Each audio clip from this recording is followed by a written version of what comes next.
پارێزگاها دووکێ ساڵ بوو ساڵێ زێدەکردنا باجان لەسەر خەڵکی درێژتر لێ تێتن هەروسا ئەف زێدەکردنا باجان ژی هەمی لەسەر ملێن هاوڵاتیانە ئەنکو هاوڵاتی زەرمەندێ ئێکەیە بزانین تایبەت ژی باجن عقاری چەند هاتینە زێدەکردن چەوانە دگەل مندا بیرهات هارون رشید هم پارێزەری هم جی خوددانی عقاراتای کاک بیرهات ئەم شوێ دەست پێ بکەین حتا چەند ئەف باجەت یاساییە زێدەکردنەوە gelek xêr hatin weku Kurdsat bêguman peywendiyat navbera hewlatî û hikûmetê de peywendîke yekgirêbestî ye yanî divêtin er ku mav beramberî yekî dû hebin xelek xwe nerke hem xwe mav zêdebarî beramber wî hikûmet wesa renge hindek bac zêde bi ser xelkî de hatbine sepandin bo nimûne yanî hindek corê bacî tên zerîbet el eqar ve dexil yanî ez xwe dibînim ke heke tu bê nehye qanûnî tefsîrekî bo rabkî izdîwaciyet el zeraîbe يعني ناچبتن خلقك ات باجيرك دا ات ولاتك دا ات هرمك دا صدان جوريت زرايبا بدن ضريبة دخل وعقار شو يعني البي يا سيد كفنت عراقي كاربيتي تاكرن تنيل دوزار وهفتي حكمة تهريما كردستاني البرلماني كردستاني يا ابويا يا سي يعني يا سي صالة هشتي دويا يا سي صالة بينجون هي فهردو يا سيد كفنن يعني ايك دفيتن حكومة تهريما كردستاني بتا خدان يا سي كتايبت بخوفا وكو يا سي يا باجا دهاتي ويا سي خانو برا وزيدباري دهان جوري ديت باجي خلقي هريما كردستاني دن بس برامبري فيدا بيت فيا بيفركي يا سايها بتن كو جريداي بتن قال جيانو دبارات جواكيا هاولاتيت قال موچيوي گنجاي بتن يعني امي درافي كاربي دينيا افي دينيا خانو بري دينيا باجا دهاتي دين وهر جورا دهاتي كديو باجا كديل سيرفي هاولاتي يا سابانديا فهيك تبي تفسيرك يا ساي يد استوري بو فان جورا باجابكي رنگ جورا نشفافيت نداد پروريك تده بتن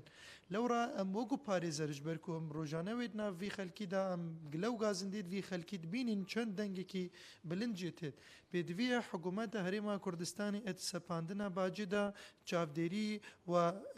متابعه یان مراعات بارودوخ جواکی و آبوری و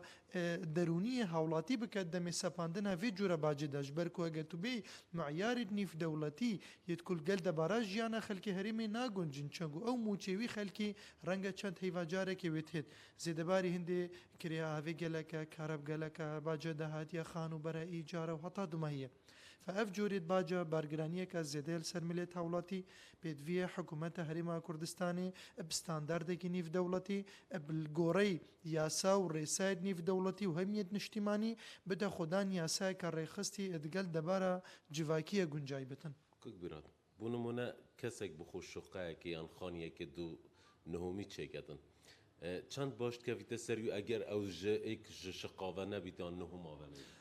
أكيد هاجا تبي بشافدرية بابت بازرگاني وشقايا وعمارة تجاري وفان خاني تجاري بكي ما فيجي حكومتها برامبري في چندي إيجارة خوار قرد بس قالك جارة ابن دادي اف إيجارتها ورقرتن يعني قالك خاني هبوينا برايوي خشكاوي ديكاوي كسكاركي ويد ملكي ويدا شوي حكومتها سرسجل كري وكو إيجارة يعني دفيتن افتشتا هندك قانون الضرائب ضريبة العقار ده وهي هندك تاخد جواكيد معفينة بونو مناخزانة شهيدانا أو جنيد بزلامن يعني او زاروكت بيديكو بابن يعني عندك ملكة هينت اوقافنا يت خدمتها قشتينا افد معفينا الضرائب بس همان دمدا يعني جوركي نشفافيتي وهي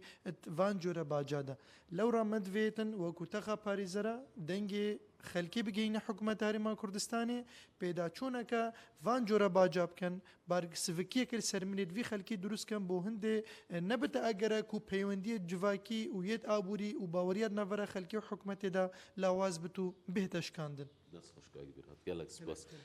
بله هاوره هر وکو دیار لپارزگاه دو که او به هریما کردستانی جی هندک جباجان دهنا سپاندن سر خلکی کو پراستیجی کارت کرنه اکثر لسر کار و جیانا خلکی دیگن